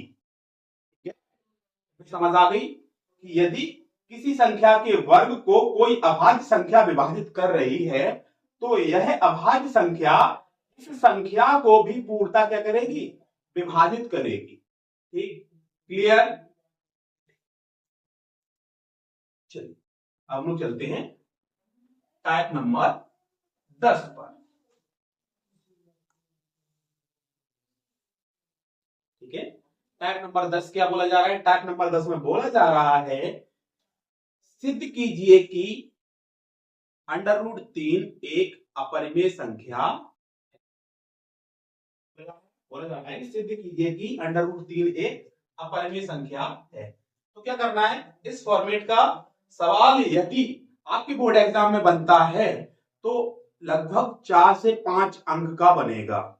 ठीक है, अगर इस चैप्टर से कोई बड़ा क्वेश्चन बनता है तो वो इसी प्रकार का क्वेश्चन बनता है। जैसे कि इसमें भी आपके टाइप जो होते हैं वो 2 टाइप के होते हैं। एक टाइप होता है आपका √2 हो गया, √3 हो गया, √5 हो गया, √7 हो गया, √11 हो गया, इस प्रकार का, ठीक है ना। और एक टाइप इसका ये होता है किसी परिमेय और अपरिमेय संख्या को जोड़ दिया गया, घटा दिया गया, गुणा कर दिया गया, ठीक है ना, ये एक टाइप बन जाता है। तो मैंने आपको दोनों टाइप करवाने वाला हूं, ठीक है। पहले इस टाइप को देख लीजिए, बोला गया है कि माना दिया गया है कि सिद्ध कीजिए कि √3 एक अपरिमेय संख्या है। तो क्या करोगे, शुरुआत करोगे माना, ठीक, उसका उल्टा ले लेना है, √3 एक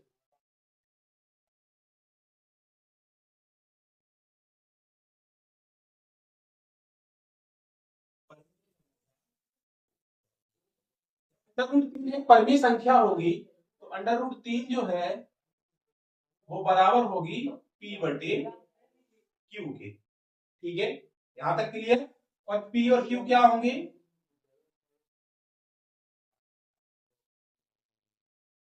p और q होंगे सहअभाज्य। ठीक है, p और q क्या होंगे, सहअभाज्य होंगे। ठीक है, क्या करो, इसका वर्ग कर दो। जब वर्ग करोगे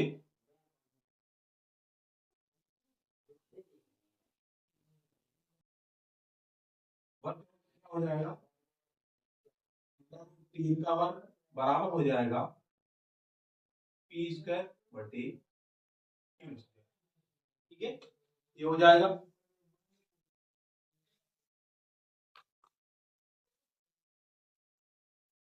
वर्ग कर देंगे तो क्या बनेगा, देखिए √3 का वर्ग करोगे तो 3 निकल के आया। ठीक है, यहाँ पे p²/q², यहां से इसको इधर भेज दो, 3 को इधर भेज दो, तो q² बराबर बनेगा p²/3। यहाँ पे देखो, अभी पहले जो आपको प्रमेय बताई थी वो अप्लाई हो जाएगी। 3 कैसी संख्या है, अभाज्य संख्या है, ऊपर p जो है वो कोई ना कोई संख्या होगी, किसी ना किसी संख्या का वर्ग होगी, ठीक है ना। मान लो कोई संख्या है तो यहां लिख सकते हो चूंकि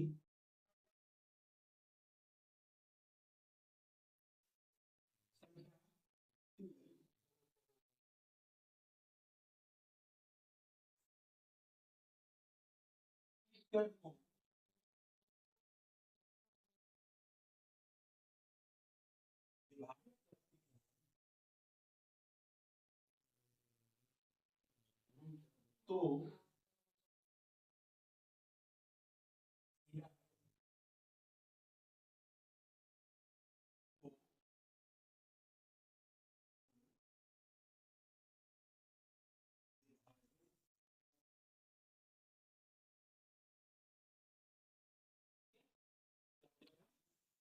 इनको भी विभाजित करेंगे।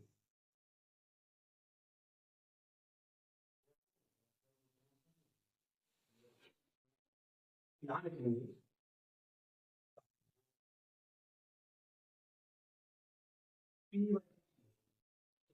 जैसे कि मैंने अभी थोड़ी देर पहले आपको एग्जाम्पल बताया था कि अगर संख्या के वर्ग को 3 से विभाजित करते हैं, संख्या के वर्ग विभाजित हो रहा था, तो आप संख्या को विभाजित करेंगे कुछ ना कुछ तो आएगा ही। तो p/3 बराबर मान ले रहा हूं, एज्यूम कर ले रहा हूं k1 होगा, ये मैंने मान लिया। यहां से p का वैल्यू जब निकालोगे तो क्या बनेगा 3k1। ये आपका इक्वेशन नंबर फर्स्ट हो गया। ये इक्वेशन हो जाएगा एक। इस p के मान को समीकरण 1 में रख दो। p का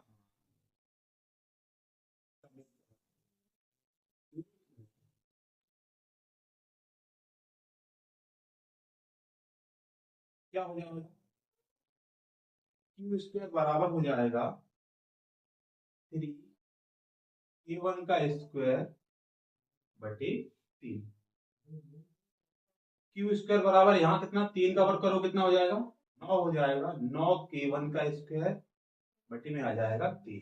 3 से 9 को डिवाइड कर दो, क्यू स्क्वायर बराबर आ जाएगा 3k1 का स्क्वायर। ठीक है ना, यहां से 3 इधर भेज दो, तो k1 का स्क्वायर बराबर आ जाएगा क्यू स्क्वायर बटे 3। फिर से वही प्रमेय का प्रयोग कर सकते हैं, जैसा कि यहाँ पे हो रहा था समीकरण 1 से p स्क्वायर बटे 3 था, बिल्कुल सेम यहाँ पे बन गया क्यू स्क्वायर बटे 3। यहाँ भी लिखोगे क्योंकि संख्या 3 क्यू स्क्वायर को विभाजित करती है,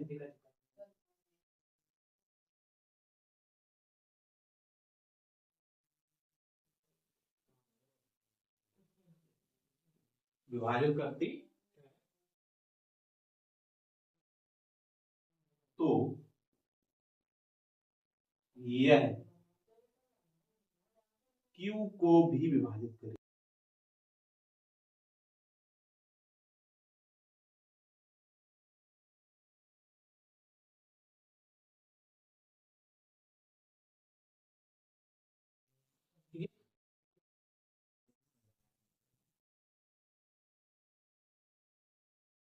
क्यू बटे 3 बराबर हो जाएगा, मान लो कुछ आ जाएगा, एज्यूम कर लिया k2 आ जाएगा, ये भी क्या कर लिया मान।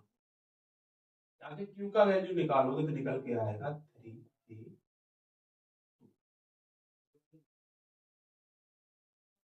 इसको मान लेते हैं समीकरण नंबर ये हो गया 3।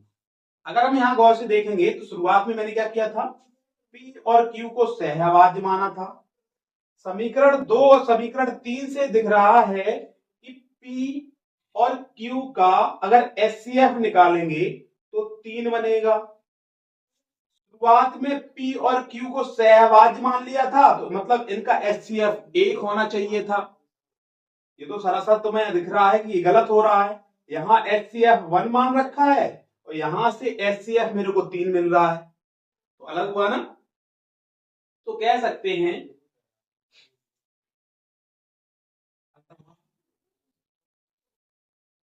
समीकरण 2 व 3 से स्पष्ट है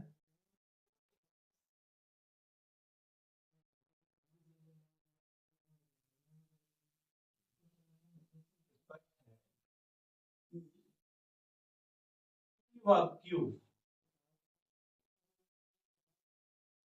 सहअभाज्य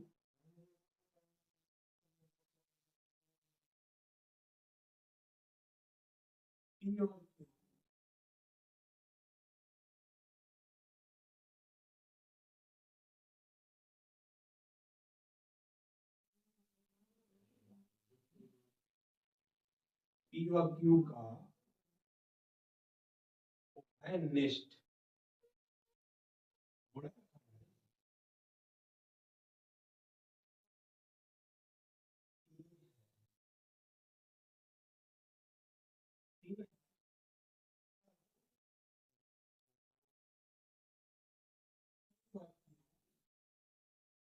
आज नहीं होंगे।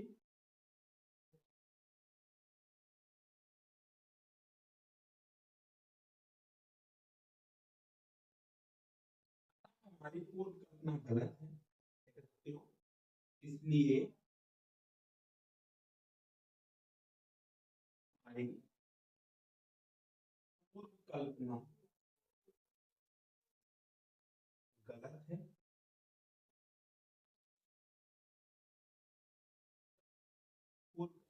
गलत है। अंडर रूट तीन क्या माना था आप लोगों ने? शुरुआत में अंडर रूट तीन को माना था कैसी संख्या होगी? परिमित संख्या होगी। अब इसका क्या हुआ? विरोधाभास उत्पन्न हो गया। ठीक है ना? हमने समीकरण 2 और समीकरण 3 से देखा कि HCF बनना चाहिए था 1, लेकिन बन गया HCF 3। तो पूर्व कल्पना यानी कि पूर्व में जो कल्पना की गई थी वो कैसी हो गई? गलत साबित हो गई। तो गलत साबित हो गई तो लिखेंगे अतः हमारी पूर्व कल्पना गलत है। अंडर रूट तीन एक अपरिमेय संख्या।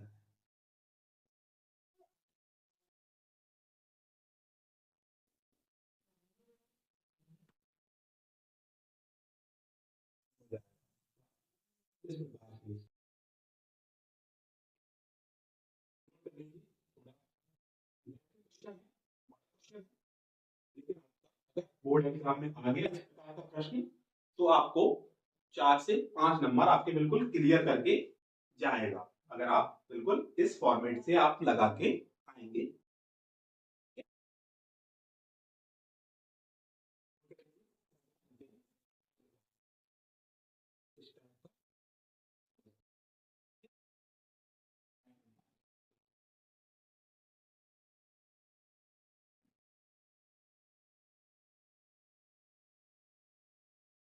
समझना है तो वीडियो को एक बार रिवाइंड करके जरूर देख लेना, तो बहुत अच्छे से क्लियर हो जाता है। ठीक है,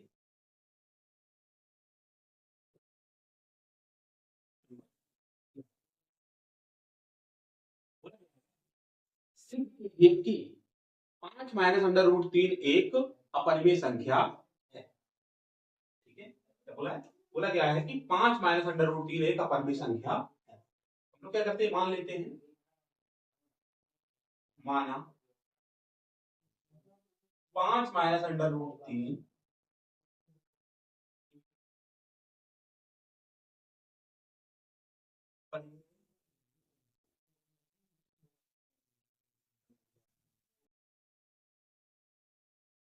जब पत्नी संख्या होगी तो पी बटे क्यू के बराबर होगी।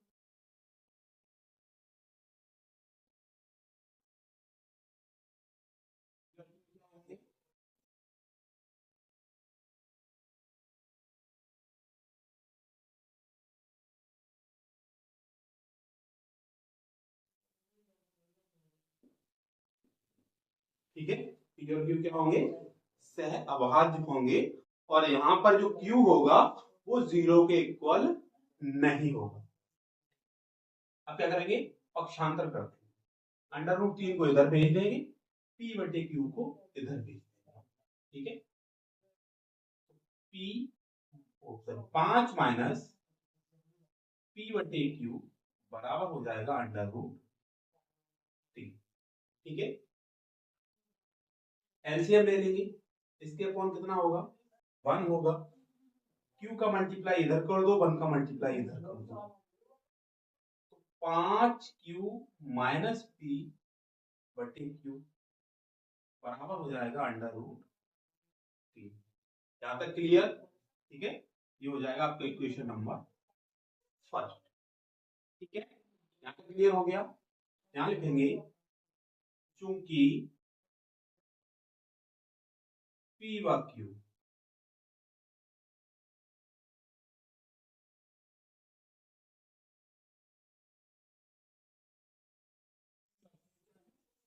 पूर्णांक है, तो इसलिए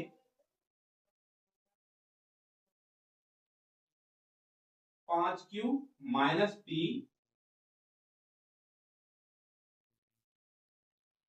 पूर्णांक होगा।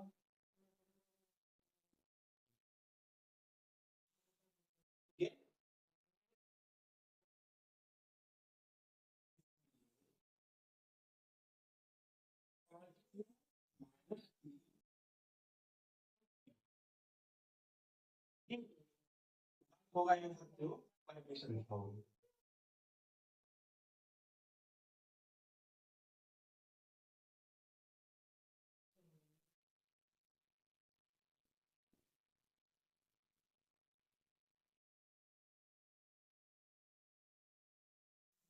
ठीक है, देख लो क्या है, मैंने बोला कि पी और क्यू क्या है, पूर्णांक है। 5q माइनस पी भी पूर्णांक होगा। सीधी सी बात है, यदि किसी पूर्णांक को पूर्णांक के साथ घटाया जाएगा तो एक पूर्णांक ही प्राप्त होगा। ठीक है, तो और यहाँ पे 5q माइनस पी एक पूर्णांक हो गया, बटे में q एक पूर्णांक है।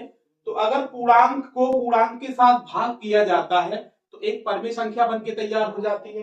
मैंने वही लिखा हुआ है कि p व q पूर्णांक है, 5q माइनस पी भी पूर्णांक होगा, तो 5q माइनस पी बटे q क्या हो जाएगी, एक परिमेय संख्या हो जाएगी। परंतु समीकरण एक से हम क्या कह सकते हैं,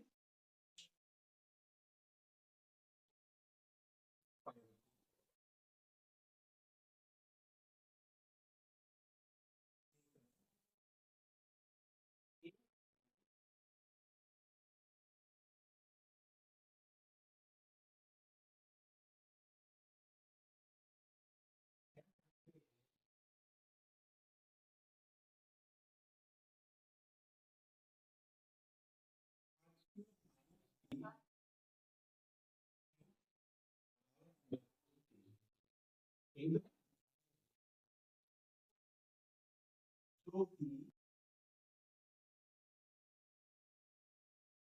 एक परिमेय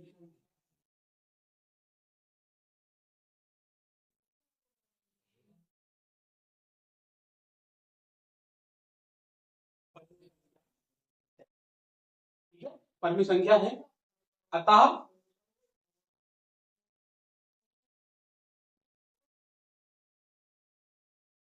हमारे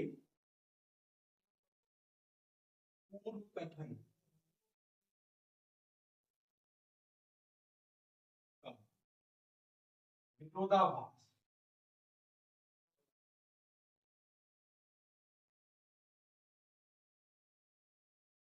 विरोधाभास प्राप्त होता है।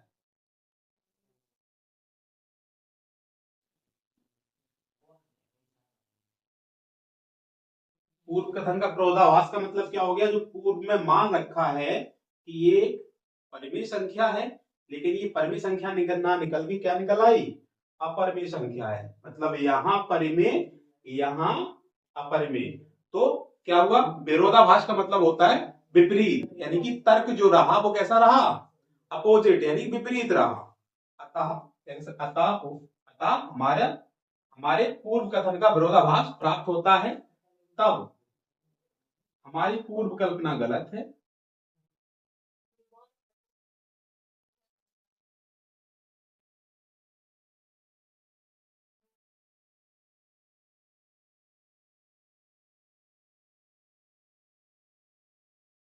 तब हमारी पूर्व कल्पना गलत है।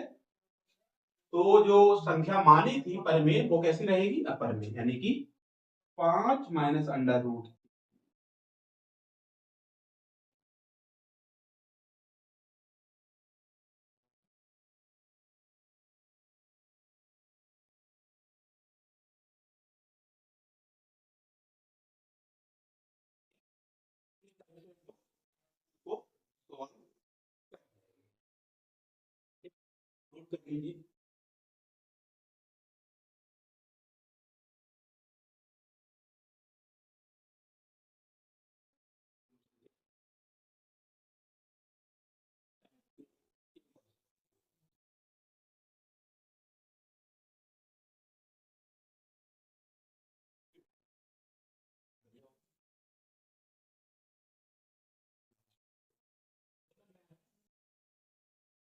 करें कि 3 प्लस 2√5 एक अपरिमेय संख्या है। बोला गया है कि 3 प्लस 2√5 एक अपरिमेय संख्या है, ये सिद्ध करना है। ये अभी जो सवाल लगाया उसी के जैसा ही, यानी कि टाइप नंबर 2 का एक और फॉर्मेट है, ठीक है ना। तो क्या करोगे, माना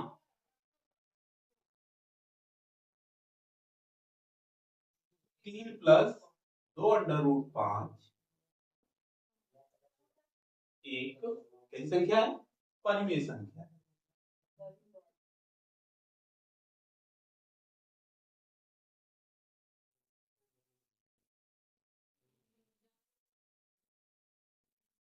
ठीक है, अगर अपरिमेय संख्या सिद्ध करने के लिए बोला जाएगा, सबसे पहला काम क्या है, उसका ठीक अपोजिट मान लो कि ये एक परिमेय संख्या है।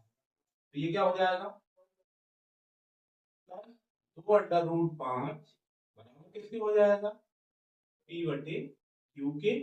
यहाँ क्यू क्या होगा, क्यू बराबर नहीं होगा 0 के, और पी क्यू क्या होंगे, सहभाज्य होंगे।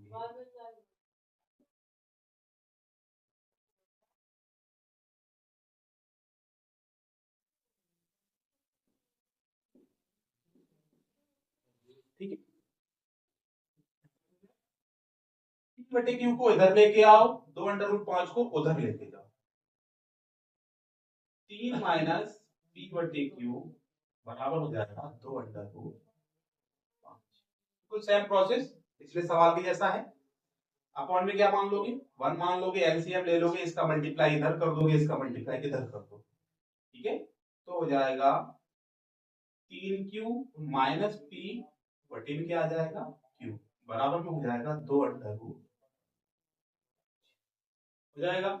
ठीक है, यहां से 2 को हटाओ, इधर लेके आओ,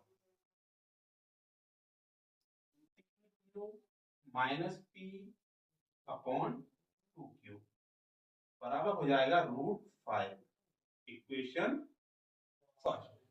ठीक है, क्या हो जाएगी, इक्वेशन फर्स्ट। चलो अब यहाँ पे क्या करना है, 5 साल की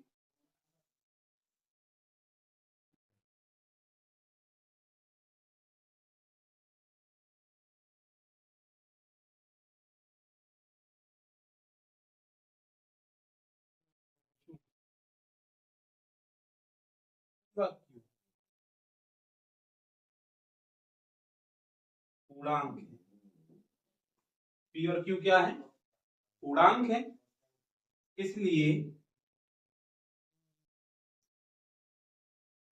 क्यू माइनस पी भी एक पूर्णांक हो।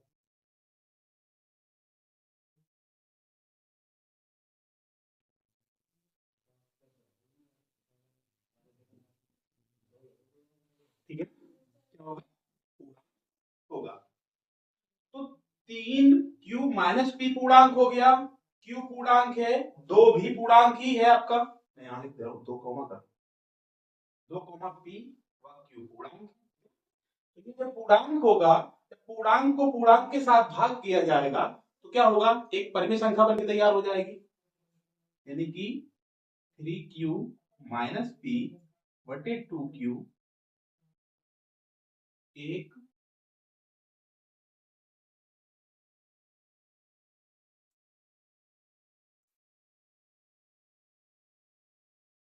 संख्या होगी या है। परंतु समीकरण 1 से क्या दिख रहा है तुम्हें,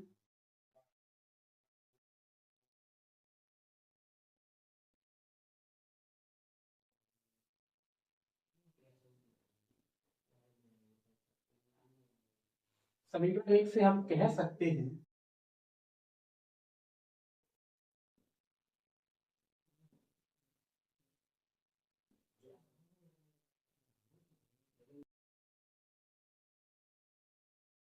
कह सकते हैं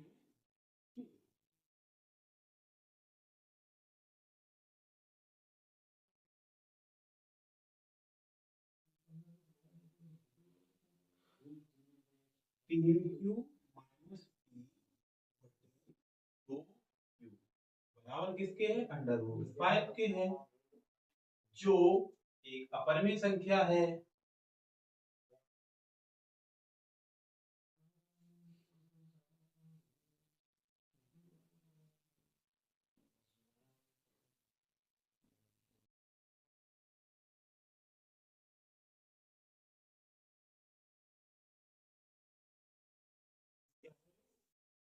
भी संख्या है। अतः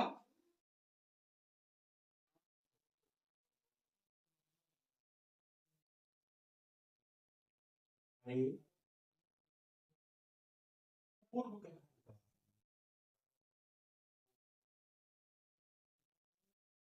का भाग प्राप्त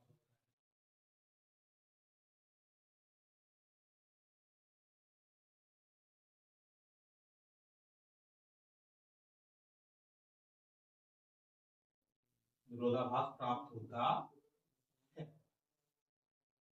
तब हमारी पूर्व कल्पना कैसी रहेगी?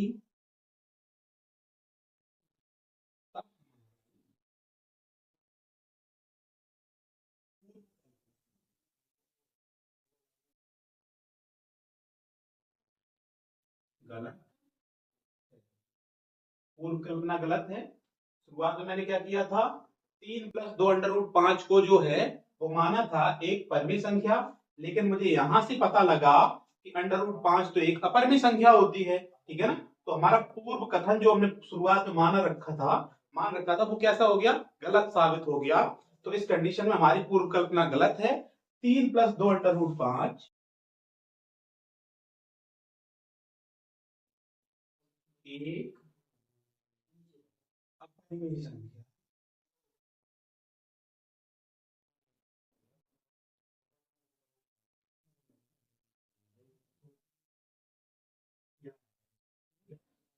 आप इसको सॉल्व कर सकते हैं, ठीक है, नोट कर लीजिए। तो ये आपका पूरा चैप्टर हो गया कंप्लीट, ठीक है। इस चैप्टर के सारे कॉन्सेप्ट आपको इस वीडियो में क्लियर हो गए, एक भी कॉन्सेप्ट नहीं बचा होगा, ठीक है ना। सारे कॉन्सेप्ट क्लियर हो गए। उसके साथ साथ आपको ये भी बताना, मैंने बताया था कि आपको मैं एक ऐसा पॉइंट बताऊंगा जिससे कि आपके बोर्ड एग्जाम में आपकी हेल्प हो जाएगी। तो वो आपका सफलता क्या है, सफलता कुंजी क्या है, आपको प्रतिदिन अभ्यास करते रहना है और इस वीडियो को आपको ज्यादा से ज्यादा शेयर करना है और इस चैनल के साथ जुड़े रहना है। मैं कल फिर हाजिर हो जाऊंगा, कल फिर आऊंगा, जरूर आऊंगा। तब तक के लिए जय हिंद, नमस्कार।